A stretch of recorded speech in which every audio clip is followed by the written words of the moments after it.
That's first and foremost, and I will say this, you're setting records at the border. You've been unbelievable, and I know the wall is helping. You know, in 2 weeks, we will have hit 300 miles of wall. And this is a small version of it, because actually the real deal goes up 30 feet. This is much smaller than that. But this is a small version of it. This is what the finish will be. Those are anti-climb plates at top. So that makes it much more difficult when you get to the top, because you see these guys climbing up with drugs on their back. And when you see that, it's actually, they look at the wall and they say, let's pass. Let's take a pass on it. So it's been a really incredible success. So within 2 weeks, we'll be in 300, General, I think in 300 miles. So we're actually going faster than that. We'd like to think we can get to 300 by the end of this week. That's fantastic. Wow. Yes, sir. And we're doing about how many a week? About 10 miles a week. Over 10 miles a week, over 2 miles a day. That's fantastic. That's fantastic. So it's a great feeling to have closed up the border. Now people come in, if they come in through Meredith, they come in legally, but they don't come in like they used to. And human trafficking is, I think we're down 96% or something. It's been incredible. Mark, why don't you say a few words, please? Yes, sir. So thank you. So first of all, look, what you see behind me has saved American lives. Every single bit of concrete and steel that goes into the ground, the operational capacity of the men and women you're seeing right here goes exponentially higher to stop dangerous things and people from coming into this country. Drugs us shape the behavior of the cartels. It puts us in an offensive position, just like the president said. Because of that, this year to date, we've seized over 1 million pounds of drugs. Think about that. This year to date, 1 million pounds of drugs, and this wall is helping shape the behavior so that we can get better at doing that. We talk about criminals. We apprehend thousands of criminals every single year. Think about that. A lot of these individuals are violent criminals. Because of this wall, we're able to apprehend and stop these criminals from coming to this country, to repeat their offenses. We have fewer victims of United States citizens because of the wall, because of what this president has provided us. Let's talk about gangs. Every single year, we stop hundreds and hundreds of gangs from pouring into this country, like MS-13, whose motto is rape, kill, and control. That's their motto, rape, kill, and control. Just recently, wasn't that long ago, they used machetes to hack up their victims, and they actually leave them decapitated. That's what we're talking about when we're talking about what this tool provides us. And then, of course, illegal immigration. Even during the height of a global pandemic, illegal immigration continues. And they allow themselves to be put in stash houses that are unsanitary, unsafe. They're put in tractor trailers for days. I mean, it's COVID, it's like a COVID petri dish.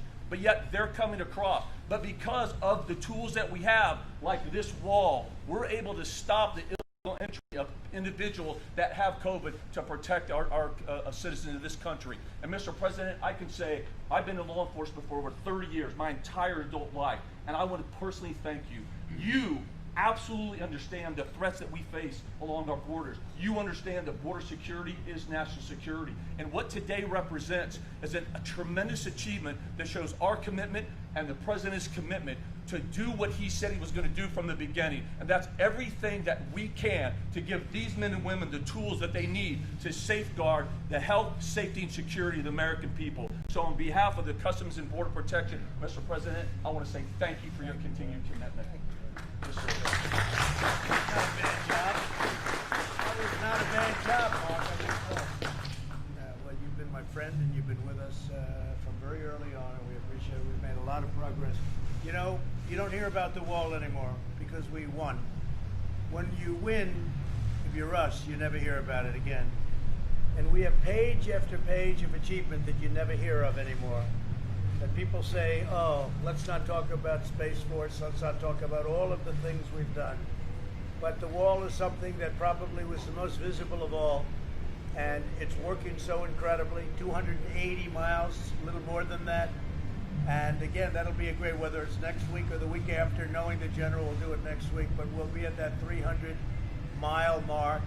And the difference is like day and night. Number one, you can use a lot less people, so you can be doing other things, which is great, because once you have the wall, nobody gets through it. Additionally, the wall is equipped with various things. It's set up for cameras and all sorts of elements. You control a lot of things even from the air, so within the wall. Interestingly, if you look, this is steel, the exterior, but inside the steel is hardened concrete, very, very strong, heavy strength concrete. And inside the concrete is rebar. So you have steel, you have concrete, you have rebar, you have all different materials. So it's very, very hard to get through, very, very hard. And it made it actually much stronger than it would be even if it was steel. So inside concrete, inside that, what's called grade A hardened rebar, which is very hard to saw. You can't do it very easily. But I think it's going to be fantastic. And again, the big thing is that plate. That's a big deal. We had people they couldn't get over that. That was the thing that stopped them. They could get up to the plate, but once they got there was nothing to grab. So it's called anti-climb. It's been great. General, would you like to say something? I would, sir. And I think the amazing thing about this is it's part of a great team here. We enjoy working for DHS. Commissioner Morgan and his people and the agents standing next to here are heroes. They're the ones we work with every single day. Man, the Corps of Engineers, again, we stay in concrete and steel, but our employees out in the Army Corps of Engineers are very, very dedicated to be able to make sure we can get this done. We talked about the 300-mile mark, but what you might not know is that this administration has basically funded us for 733 miles. 300 are going in, or already in right now, basically. There's another 300 that are being built right now in all our other places across these 4 states. 49 different projects are all going in the ground. And then the last 133 are in design and acquisition. We're writing the contracts, we're designing it, but that's 733 miles that are paid for to be able to continue to execute. I would say, Mr. President, is that we want to continue to go out of our way to try to make sure we're taking care of the environment and mitigate any damage that's out there. We're also worried about the Native American tribes. We're worried about landowners. We want to do this the best way we can to achieve this objective. And we're just very, very proud and honored to be a part of this overall great team. Great job. Fantastic. As you know, we have some natural walls, so to speak. We have mountain areas. We have very, very rough areas that are virtually impossible to get by. We have the river itself. We have a river that's a rough river, a dangerous river, and you don't need walls at certain locations, but we have covered it, and this is something that's very special, very important. And I looked at the platform. I didn't see it, but I know they used to talk about it, that they would take down the wall if they got in. They would take it down. And one of the incredible things in terms, Mark, of timing is that because of the coronavirus, or whatever you want to call it, the China plague, call it whatever you want. China plague is more accurate. But because of what happened with this, Mexico is heavily infected, and it's stopping people from coming across. We put up 18 miles in San Diego as an example, right opposite Tijuana. And Tijuana is probably the worst place in South America in terms of the China virus. I think it is the worst place. And San Diego is not suffering at all because of it. And so it's an incredible thing that happened. So California is actually very happy that we built the wall. They don't say it publicly because they can't. It's not good politically for them, although I actually think it probably is good politically for them. So it's been an incredible success. Chad, you want to say a couple of words? Absolutely. Let me again thank you for your leadership, Mr. President, on providing the resources to build over 450 miles of the new border wall system by the end of this calendar year. Never did we ever dream of that at the beginning of this administration, so thank you for that. Let me also say a lot of the procedures that we are putting in place today are having a real impact on applying a consequence to those that are entering the country illegally, those that are coming into the country without any legal right to be here. We put enough procedures in place that we are returning 90% of those individuals within 120 minutes today. It's a big accomplishment. And then let me just end by thanking you for your support for the men and women of law enforcement. DHS is the largest law enforcement agency in the country. We have over 60,000 law enforcement officers. And the dangerous push and policies that we see today, talking about defunding law enforcement and defunding police, are irresponsible. So I want to thank you for your support for the men and women of law enforcement, men and women that are standing to your left. Thank you for that as well. And we'll continue to do the mission of the department today, despite the types of criticisms that we receive. Well, a lot of people, even the media, frankly, they see what's happening, they see the numbers, and there hasn't been very much criticism, amazingly. Would anybody have anything to say to we call it the fake news media, but we don't want to say that. Do you have anything to say, any statements to make or questions to ask of them?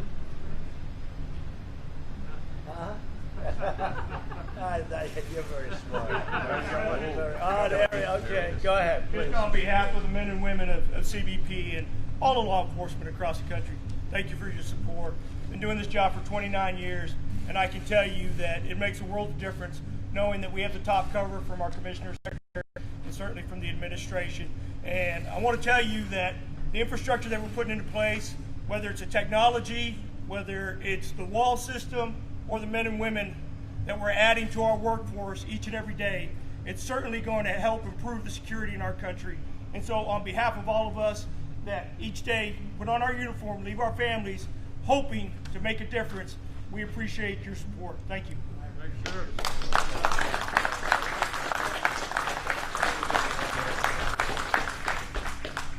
Do you have any questions? Secretary Wolf, back home, Miles Taylor says that the White House liaison for DHS has been asked to dig up dirt on him. Is that true? I don't know anything about that. What I can tell you is I'm very disappointed in Mr. Taylor. He was at the department for a number of years, but again, decided to left the department over a year and a half ago. Left the department very praising the administration's policies, procedures, has said nothing since that time. In 70 days, roughly 70 days from election, has decided now to start talking. I think most reasonable Americans understand what that is all about. So very disappointed. And if I could add, I never met him, to the best of my knowledge. I never heard of him. I don't know who he is. I then said, when did he leave? And it was like a year and a half ago. He said the best things about what we're doing, unbelievable statements, and he left a year and a half ago. All of a sudden, he's bad-mouthing. Now, the reason is the Democrats or somebody got to him and said, how would you like to speak? Or whatever. He's a lowlife. Anybody that does that is a lowlife to me. And it's a shame because these people work so hard. And I don't even know if you know Miles Taylor. Do you know who he is? Never met each other. I never met him. I never heard of him before. But all of a sudden, they have big headlines.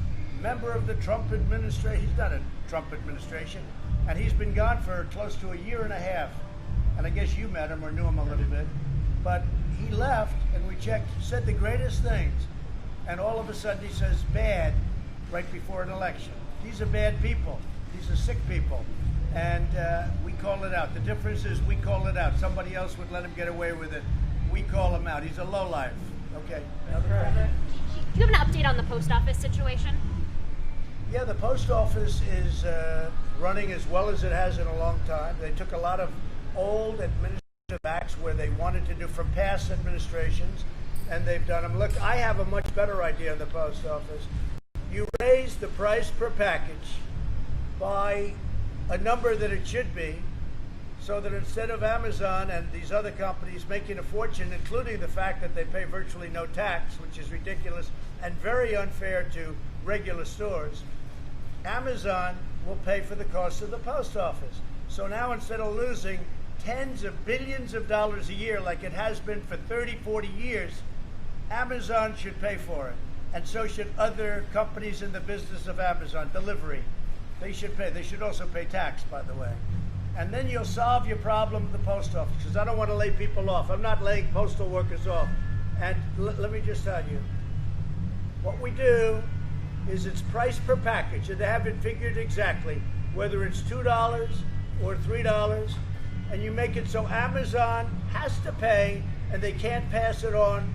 They make a lot of money. They can't pass it on to their customer. Right now, Amazon comes in, they build their big plant, and they deliver the easy ones, and the hard ones they give to the post office. And the plant is usually right next to a big post office building or a post office. They dump packages into the post office. We, the United States, delivers the package for Amazon, and we lose a lot of money. Unacceptable. And I've been telling these people to do this for the last 3 years, but they just got the board, and we're going to be doing it. Amazon is going to pay for the post office. Do you have any role in the decision not to make any changes to the Postal Service in terms of overtime? You have a good man and the head man, and he was carrying on for years what has been taking place at Mark. Is that a correct statement? This has been going on for a long time. But I have a much better idea. You get more per package because the people that used to be there under the Obama administration, appointed by Obama, they never raised the prices on Amazon. So Amazon's paying an ancient price, and they shouldn't be. And they shouldn't be allowed to pass it on to their customer. They have to pay for it themselves. They make a fortune. So they've used the post office, and they've used it very smartly, very well. And I've known this for a period of time, but now you have a full board. And we should raise the price of packages Amazon has to pay, and we shouldn't get rid of any of our postal workers. I don't want to get rid of our postal workers. If you look at past administrations, they wanted to cut the post office way down. I don't want to do that. And by the way, Amazon could never replicate the post office. The post office is bigger than Amazon by a lot. Hard to believe how big it is. But it also loses billions and billions, lost $78 billion over a short period, like a 12-year period of time, something like that. 78 billion. Now we'll fix it very easily. It can be done in one day. We charge Amazon for use because it's part of their model. They think the post office is stupid. They think the people in government are stupid. So he builds plants, he builds his receptor plant, or whatever he may call it, or they may call it, and he takes a lot of that stuff and he drops it into the post office. Then the post office loses $2.50 every time they deliver a package. They shouldn't do that. So my idea is very simple.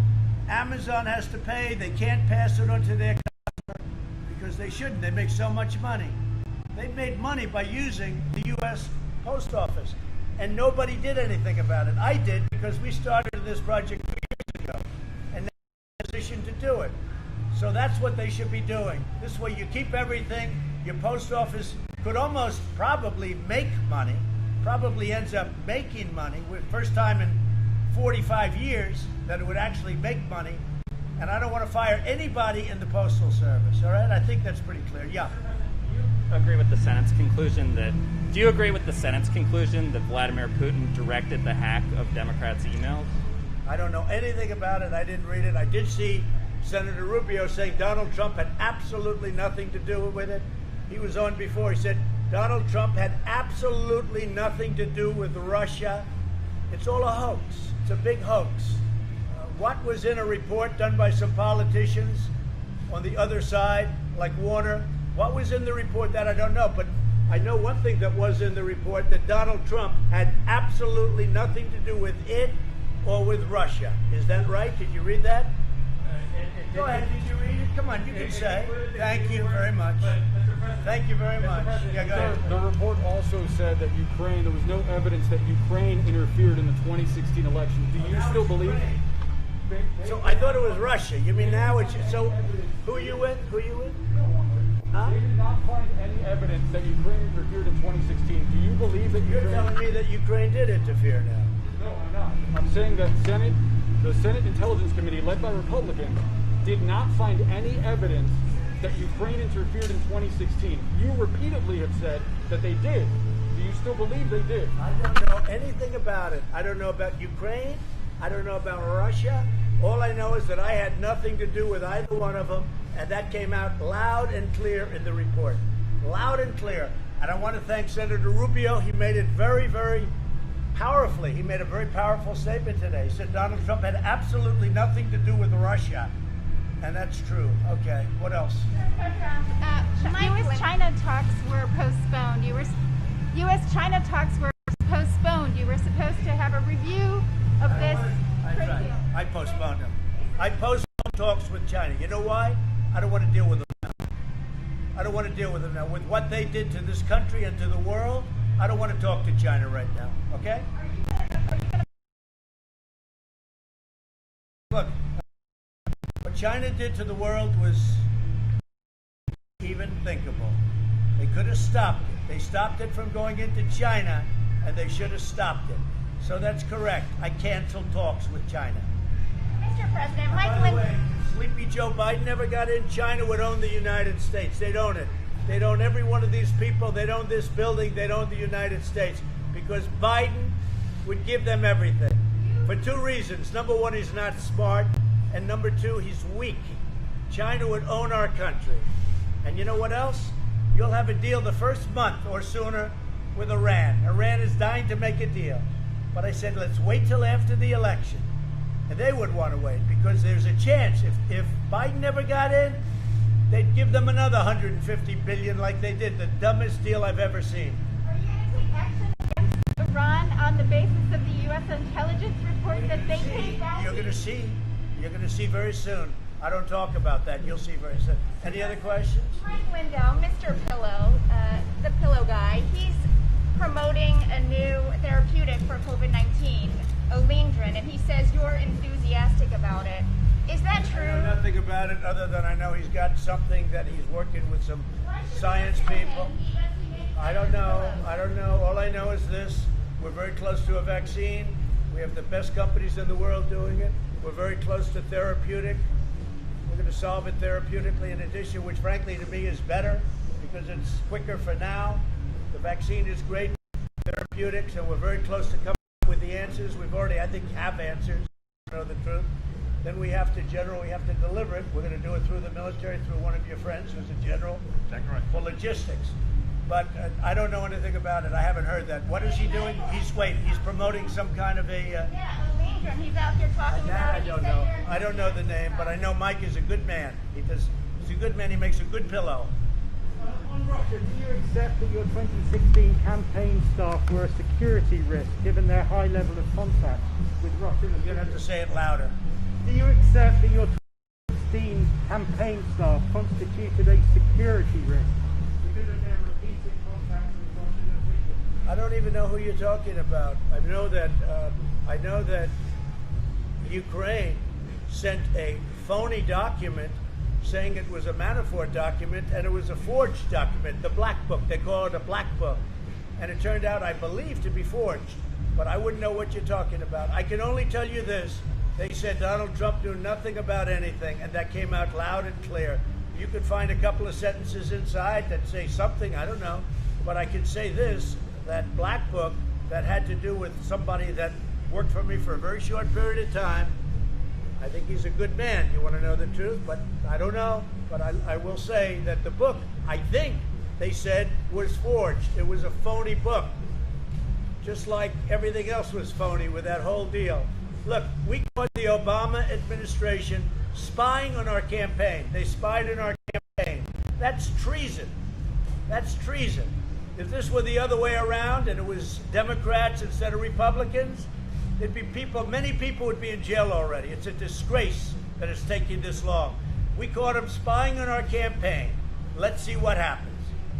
Just last week, I guess they announced last week, that a very high-level person from the FBI was forging documents in order to make me look bad. All right? It's all about making me look bad. So he was a high-level man. He was forging documents. Let's see what happens to him. But the bottom line is we caught President Obama and Sleepy Joe spying on our campaign. That's treason. That's illegal. These people should take them and do something with them, I'll tell you. It's a disgrace. It's really a disgrace. And they knew it. And not only spying, they were working on our campaign before I won and after I won. Hence the insurance policy from Strzok and his lover, Page. Two lovers. They got caught because they were lovers. And she said, and he said, she's going to win, but just in case she loses, we have an insurance policy. Well, we went through the insurance policy. The problem is, and we caught them cold. And let's see what happens. And Obama knew about it, and I'm sure Michelle knew about it, and Biden knew about it. All right? Are you going to pardon Manafort then? I think he was treated unbelievably because the book, they say, was a phony book. So we'll see what happens with him. We'll see. I'm very happy to have given a full and complete pardon to Susan B. Anthony. That was a great thing. I was very popular, too. I was a very good one. And I actually asked the other day, I said they were talking about Susan B. Anthony. And, you know, she did that for other people, and she didn't want herself included. She wasn't included in the pardon from many years ago. And I said, well, so she has a record? And they said, yeah, she has a record. I said, why can't we partner? They said, that's the coolest idea I've ever heard. And it's been very, very popular. Susan B. Anthony, and I've just signed the pardon, I've just signed the papers, and she is fully pardoned. First time in a long time, she's fully pardoned. How do you feel about Oracle? Do you think Oracle would be a good buyer for TikTok? Well, I think Oracle's a great company, and I think its owner is a tremendous guy, a tremendous person. I think that Oracle would be certainly somebody that could handle it, yeah. We gave them until September 15th. After that, they got to close shop. Okay? That's TikTok. Do you prefer Oracle to Microsoft? Well, I guess Microsoft wants it, and so does Oracle, and probably so do other people. But they have to also make sure the United States is well compensated. Because we're the ones making it possible. Very simple. We're the ones making it possible. So our Treasury has to be very well compensated. Would there be a simple. fee, a commission fee? It's called, you have to put money into the Treasury. Any other questions? How are you going to make your convention a bit more lively than the Democratic one? Well, their ratings were very bad. They just announced their ratings. I thought it was not the best television I've ever watched. It was brutal, actually. No, their ratings were very bad. I think we're going to do great. Thursday night, I'm doing it live. Unlike Michelle Obama, I'm doing it live. And it'll be Thursday night. It'll be at the White House on the South Lawn. And hopefully you'll enjoy it. Okay? Live, by the way, is always much more exciting than a tape, especially when she made the tape long before the event. She didn't even have the accurate facts, and then they say, what a wonderful job. What was wonderful about it? It was a divisive speech, devoid of facts, and it wasn't current. It was old. It was done probably 2-3 weeks ago. So, you know, but the media will always say good. President Trump, since we're here talking about the wall and the approaching, do you have anything to say about your 2016 campaign promise that Mexico would pay for it? Yeah, they are paying for it. Yeah. They're going to pay at the border, at the gate, cars going through. We're going to do a toll, or we may do a toll for money being sent back and forth. They will pay for it. Yeah, they are paying for it. It's 100%. Right now, No, it doesn't matter whether they pay now or over the next 12 months. No, Mexico will be paying. We have a very good relationship with Mexico. And we built the wall under budget, ahead of schedule. Once we started, these guys, Army Corps of Engineers, did a great job. And Mexico is paying for the wall, yeah. Either through the toll, and it's a very small charge because we do such big business. You know, it's the largest entry to a country in terms of business anywhere in the world by far. A lot of people know that. Our border between Mexico and other countries. But our border is the largest point of entry anywhere in the world. So they are paying for it, yep. One of the officials here, one of the experts, talk a little bit about what that fee is, how much it is, and how much you plan to actually earn. What we're doing now is we have to charge what the charge would be. It won't be very substantial because we have millions and millions of cars and trucks going through the border. And we also may do it as a tax or a combination. We may do it as a tax, money being sent back into Mexico. And you know what? That's what closed, but it's not going to always be closed. It's open at entry, at the points of entry it's open. But it will be open in a short time. China virus goes, it will be open. But I will tell you this, we built a great wall. The Army Corps of Engineers did a spectacular job, maybe even superseded by Border Patrol and all of the people, right? Yes, sir. Because the job you've done without the wall is incredible. You know, the Democrats used to say, you don't need a wall, we need drones. What are you going to do with a drone? Watch people go by? Two things never got old. You know, technology's an amazing thing. Two things never got old. You know what it was? One is a wall and one is a wheel. And you can come back in 1,000 years from now and you can have walls and wheels. Other things, they're all obsolete. But we can run drones right from the wall. We have technology that we flip onto the wall. We can run our drones. We can run all sorts of cameras. It's all wired up. We have everything you can possibly have. It's an amazing and very complex setup. Yeah. Speaker Pelosi said today that she wanted to meet halfway on a stimulus bill. When are you guys? I don't know what she says. She doesn't know what she says. She reminds me of Joe Biden. She doesn't know what she says. Okay. Thank you very much. Now I've got to make a speech. I'm sure you'll enjoy a speech in 120-degree weather, but I got to do it, and I will do it. They'll protect me while I'm making that speech. I know that, right? Thank you very much. Thank you.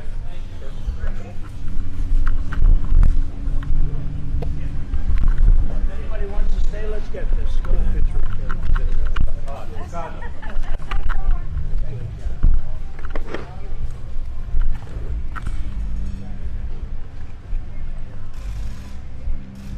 So I'll just say while they're taking pictures, it's been a real honor to work for you and the administration. My guys are phenomenal work here.